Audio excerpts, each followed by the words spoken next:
Hello दोस्तों, नमस्कार। स्वागत है आप सभी का आपी के एजुकेशन कोर पर। ये 2021 के लिए पीसीएस के लिए मैं आपके साथ नोट शेयर कर रही हूँ जो कि बहुत ज़्यादा महत्वपूर्ण है। यहाँ से कई बार क्वेश्चंस पूछे जाते हैं 2021 के लिए यूपी पीसीएस, बाकी और भी स्टेट एग्जाम्स हैं, उन सभी के लिए भी यहाँ से क्वेश्चंस बहुत ज़्यादा महत्वपूर्ण हैं। आप अगर चैनल पर नए हैं तो आप हमें ज्वाइन कर सकते हैं ताकि आपको जो भी मैं नया वीडियो डालूं आप बेल आइकन प्रेस कर लीजिएगा, आपके पास नोटिफिकेशंस आते रहेंगे।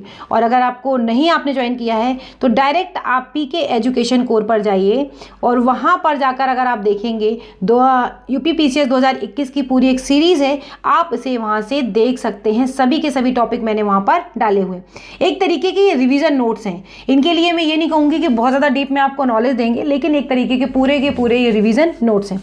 और प्लीज़ ये कोरोना का समय है, अपने आप को बचाएं, अपने घर वालों को बचाएं और बहुत ध्यान रखें। जो भी गाइडलाइन सरकार जारी करती है उनको ध्यान रखें। गर्म पानी पिएं या फिर जो भी है भाप लेना है। जो भी रेमेडीज़ आ रही हैं हर दिन व्हाट्सएप पे और फेसबुक पे पता नहीं कितने लोग क्या क्या डालते रहते हैं। बहुत गर्म चीज़ें भी ना खाएं, आपकी बॉडी को जो सूट करे आप वो काम करते रहें, लेकिन भाप लेना और गर्म पानी पीना कहीं से भी नुकसानदायक नहीं है इन चीज़ों को। और अपने आप को, अपनी इम्यूनिटी को बूस्ट रखें, अच्छे से खाएं पिएं, अच्छे से नींद लें। जो चीज़ें हो सकती हैं वही कर सकते हैं, बाकी तो सब ऊपर वाले के हाथ में है। और एक चीज़ और भी है कि प्लीज़ ज़रा भी अगर आपको लगता है कि बेवजह आप किसी से मिलने जा रहे हैं या बेवजह आपके घर में कोई आ रहा है तो प्लीज़ उस चीज़ से दूरी बनाए रखें। अपने आप को सुरक्षित रखें, उनको भी सुरक्षित रखें, क्योंकि किसी को पता ही नहीं होता है कि वो कब कितना सीरियस हो जाएगा। और आप सिचुएशन हॉस्पिटल्स की देख रहे हैं, लगातार न्यूज़ में अगर ये आ रहा है कि ऑक्सीजन की कमी है तो भारी किल्लत है। जब हल्की सी आती है ना कि कमी है तो केवल ये कमी नहीं है, भारी किल्लत है। तो आप इस चीज़ को समझें।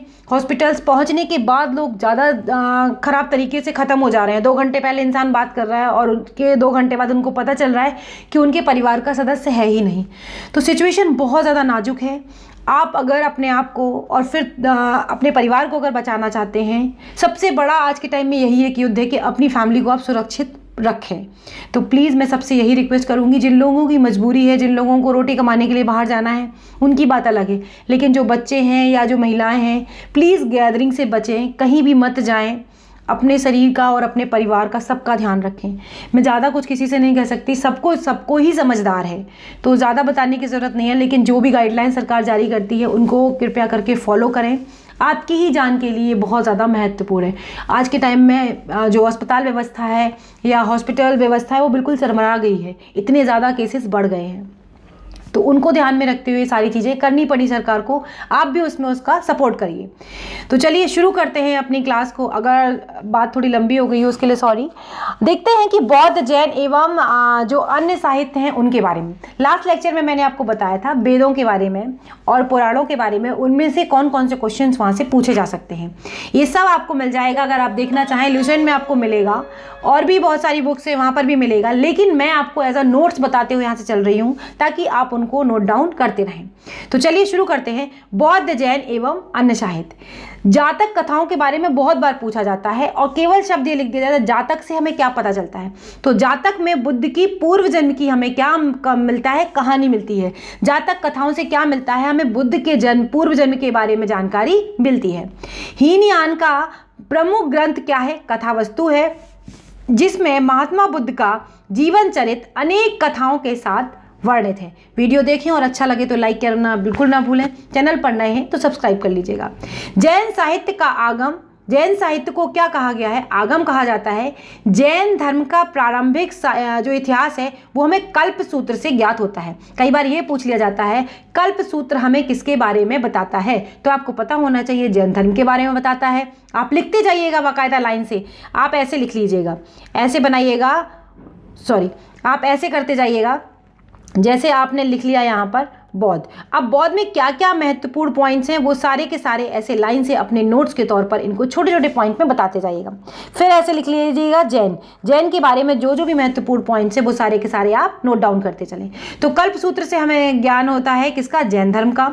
और अगर बात करी जाए जातक से हमें पता चलता है बुद्ध के पूर्वजन्म की कहानियों का वर्णन। जैन धर्म भगवती सूत्र महावीर के जीवन कृत्यों तथा अन्य समकालिक के साथ उनके संबंधों का विवरण मिलता है इससे हमें। हम जानते हैं कि महावीर जी के द्वारा ही हमें बहुत सारी चीज़ें जैन धर्म के बारे में पता चली। अर्थशास्त्र के लेखक कई बार पूछा गया है और बहुत महत्वपूर्ण है। अर्थशास्त्र के लेखक कौन है? चाणक्य भी कहते हैं इन्हें, कौटिल्य या फिर विष्णुगुप्त भी कई जगह ऑप्शन में दे दिया जाता है। 15 अधिकरणों एवं 180 प्रकरणों में से क्या किया गया है? विभाजित किया गया है। और इसने क्या करा है? मौर्य काल की जो इतिहास की जानकारी है वो हमें पूरी की पूरी इससे प्राप्त होती है। किससे? अर्थशास्त्र से हमें प्राप्त होती है। संस्कृत साहित्य में ऐतिहासिक घटनाओं को क्रमबद्ध लिखने का सर्वप्रथम प्रयास कल्हण के द्वारा किया गया था। कल्हण के द्वारा लिखित जो पुस्तक है राजतरंगिणी, ये बहुत महत्वपूर्ण है और इसमें हमें कश्मीर के शासक जो हैं उनका इतिहास का वर्णन मिलता है। तो राजतरंगिणी के बारे में कई बार एग्जाम में पूछा गया है। अब अगर देखें अरबों की सिंध विजय का वृत्तांत जो हमें वो किस में मिलता है? चचनामा में मिलता है। और चचनामा लेखक इसके कौन है? अली अहमद इसके लेखक हैं। अष्टाध्यायी जो है संस्कृत भाषा का व्याकरण की पहली पुस्तक है और इसके लेखक कौन है? पाणिनि इसके लेखक हैं। पाणिनि के बारे में बहुत बार पूछा गया है। अष्टाध्यायी के राइटर के बारे में पूछ लिया जाता है या फिर अलट पलट करके दे देते हैं।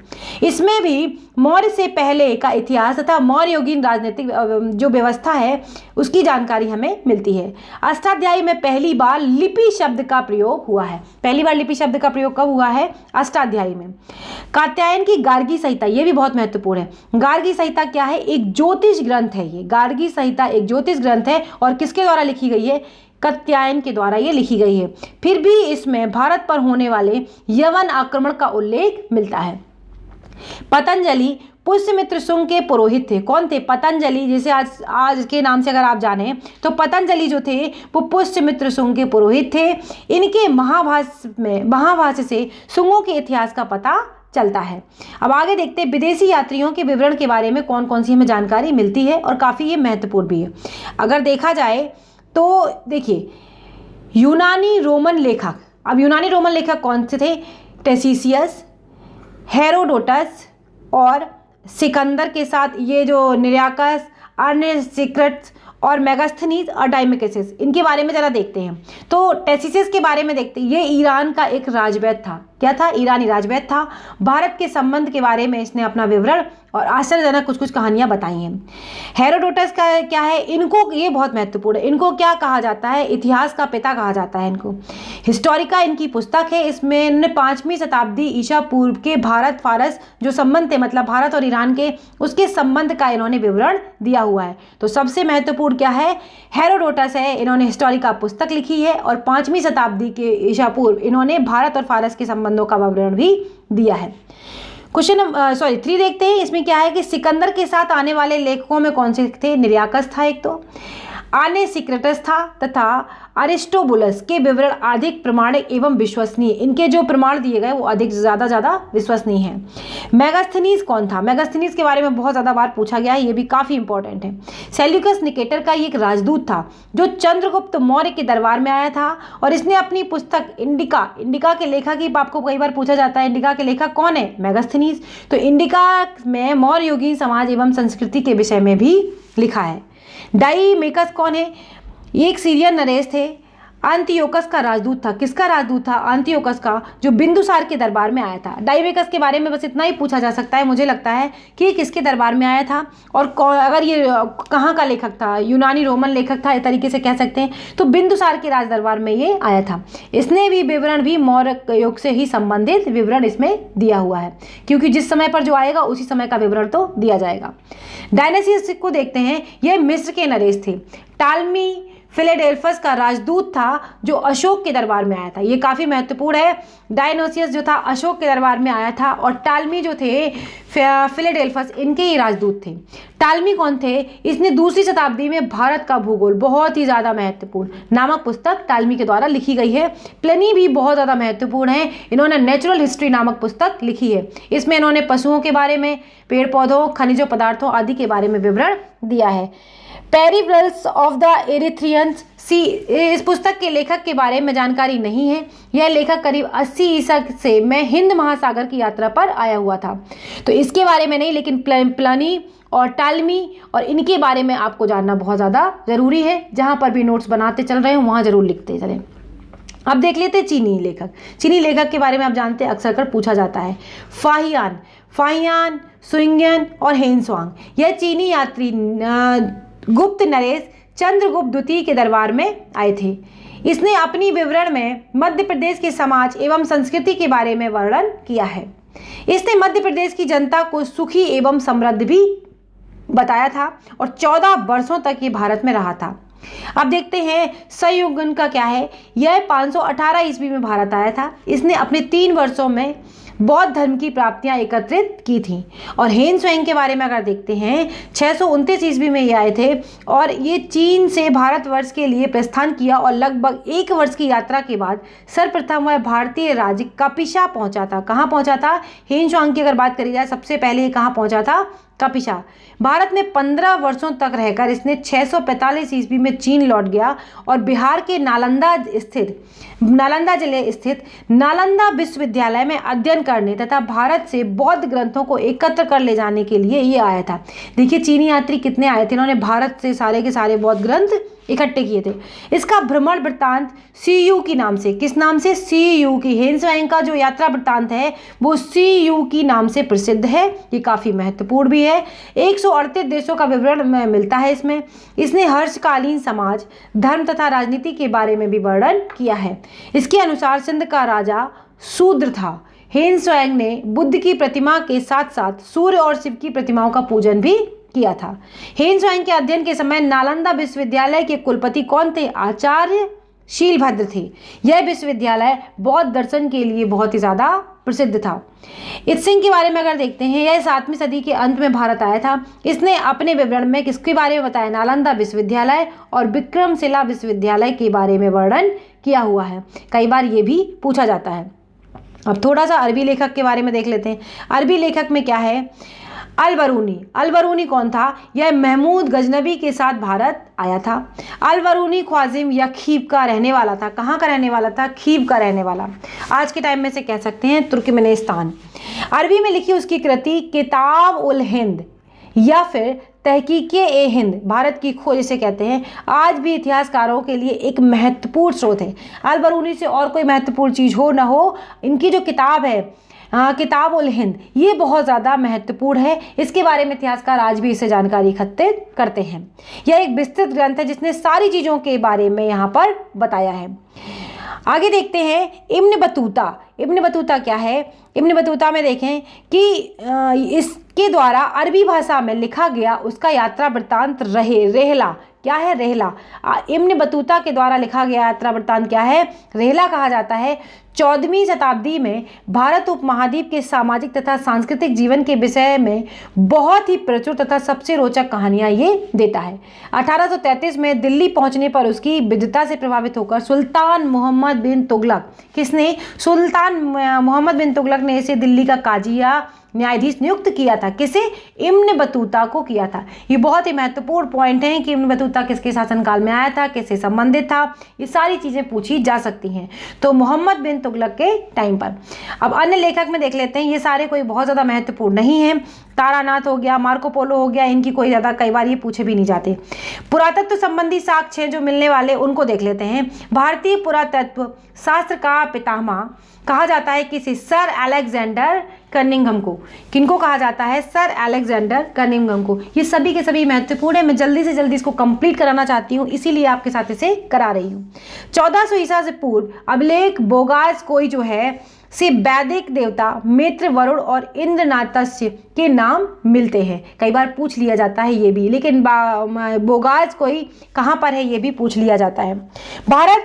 मध्य भारत में भागवत धर्म विकसित होने का प्रमाण यवन राजदूत होलियोडोरस के वेशनगर गरुड़ स्तंभ से हमें प्राप्त होता है। ये भी बहुत महत्वपूर्ण है। सर्वप्रथम भारतवर्ष का जिक्र हाथी गुबा अभिलेख में किया गया है, ये भी इंपॉर्टेंट है। सर्वप्रथम दुर्भिक्ष की जानकारी देने वाला अभिलेख 100 गौरा अभिलेख है। इस अभिलेख में संकट काल में उपयोग हेतु खाद्यान्न सुरक्षित रखने का भी उल्लेख किया गया है। सर्वप्रथम भारत पर होने वाले हूण आक्रमण की जानकारी, ये बहुत महत्वपूर्ण है। हूण आक्रमण की जानकारी स्तंभ लेख से हमें, भीतरी स्तंभ लेख से हमें प्राप्त होती है। सती प्रथा के लिए भी जो है अभिलेख बात करी जाती है, यह भी बहुत महत्वपूर्ण है। एरड़ अभिलेख ये है। 7 महान राजाओं का पूरा इतिहास उनके अभिलेखों के आधार पर लिखा गया है। रेशम बुनकर की श्रेणियों की जानकारी हमें किससे मिलती है? मंदसौर अभिलेख से मिलती है। कश्मीर नवपाषाणी पुरा स्थल बुर्ज होम से हमें गर्तावास, मतलब गड्ढे वाले जो घर हैं, उनके साक्ष्य मिलते हैं। ये तो आप जब वैसे हिस्ट्री पढ़ेंगे तो आपको पता ही होगी सारी चीज़ें। इनमें उतरने के लिए सीढ़ियाँ भी होती थी। यहाँ मनुष्य के साथ पालतू कुत्ते भी उनके दफनाने की प्रथा थी। कहाँ पर?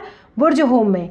प्राचीनतम सिक्कों को आहत सिक्के कहा जाता था। इसी को साहित्य में कारसारपण भी कहा गया है। सर्वप्रथम सिक्कों पर लेख लिखने का कार्य किसने किया था? यवन शासकों ने किया था। ये बहुत ज़्यादा महत्वपूर्ण है। समुद्रगुप्त की बीड़ा बजाती हुई मुद्रा वाले सिक्के से उसके संगीत प्रेमी होने का जो प्रमाण है वो मिलता है। ये भी पूछा गया है पीसीएस में कई बार। अरिकामेंडू पुडुचेरी के निकट रोमन सिक्के प्राप्त हुए हैं। ये आपको याद रखने के तौर पर है ज़रूर, लेकिन ऐसा कुछ पूछा नहीं जाता है। सबसे पहले भारत के संबंध जो थे बर्मा, मलाया, कंबोडिया, जावा से स्थापित हुए थे। अब थोड़े से महत्वपूर्ण अभिलेख हैं, उनके बारे में ज़रूर देख लेते हैं क्योंकि पूछा जाता है। हाथी गुफा अभिलेख जो है कलिंग राज खारवेल के टाइम पर बना, जो शासक थे। जूनागढ़ अभिलेख रुद्रदामन, बहुत ज़्यादा महत्वपूर्ण है, बहुत ही ज़्यादा, कई बार पूछा जाता है। नासिक अभिलेख गौतमी वल्लभ श्री। प्रयाग स्तंभ अभिलेख समुद्रगुप्त, ये भी खूब पूछा जाता है। ऐहोल अभिलेख पुलकेशन द्वितीय। मंदसौर अभिलेख मालवा नरेश यशोवर्मन। ग्वालियर अभिलेख प्रतिहार नरेश। भीतरी एवं जूनागढ़ अभिलेख स्तंभगुप्त। देवपाड़ा अभिलेख बंगाल शासक विजय सेन।